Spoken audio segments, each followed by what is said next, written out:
Hari ini kita sama-sama merenungkan Hakim-Hakim pasal yang ke-13.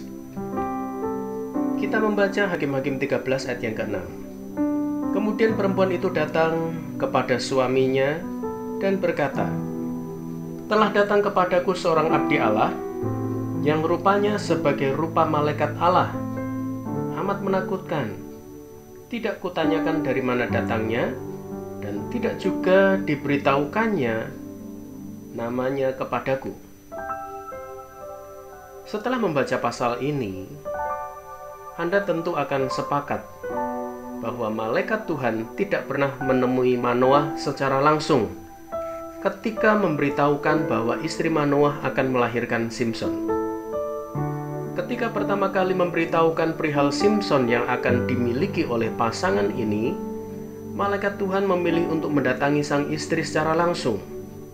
Juga buat yang kedua kalinya, ketika Manoah meminta semacam konfirmasi dari Tuhan mengenai kebenaran berita yang ia dengar dari istrinya, malaikat Tuhan lagi-lagi tidak menemuinya secara langsung.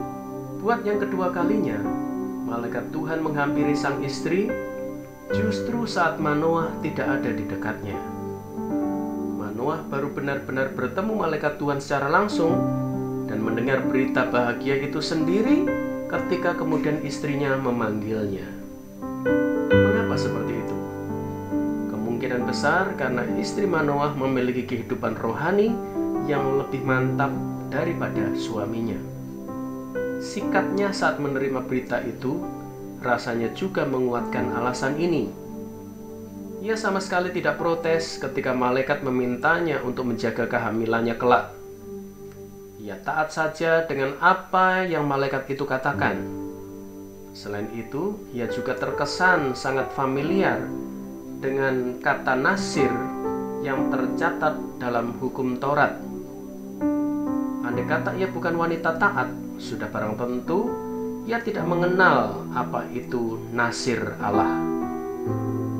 Lagi pula logikanya tidak mungkin, bukan, Tuhan memilih wanita yang tidak taat kepadanya untuk melahirkan seseorang yang akan menjadi pemimpin Israel. Ketaatan mendatangkan anugerah. Pada masa kini tidak bijak rasanya jika kita lantas berharap malaikat Tuhan datang sendiri kepada kita sambil memberitahukan bahwa kita akan mendapatkan apa yang selama ini kita nanti-nantikan. Kita tidak boleh merasa sangat yakin bahwa kalau selama ini kita sudah hidup taat, maka anugerah Tuhan itu akan turun mendatangi kita pada waktu nanti. Memang tidak ada jaminan pasti. Memang Tuhan seringkali bekerja dalam cara yang tidak kita duga-duga. Tetapi, manakah yang lebih baik?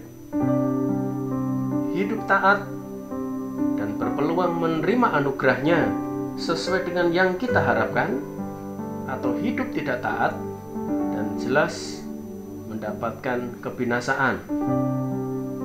Tuhan lebih senang bekerja dan berkomunikasi dengan orang-orang yang hidup dekat dengannya dan taat kepada firman-Nya. Puji Tuhan, Tuhan memberkati.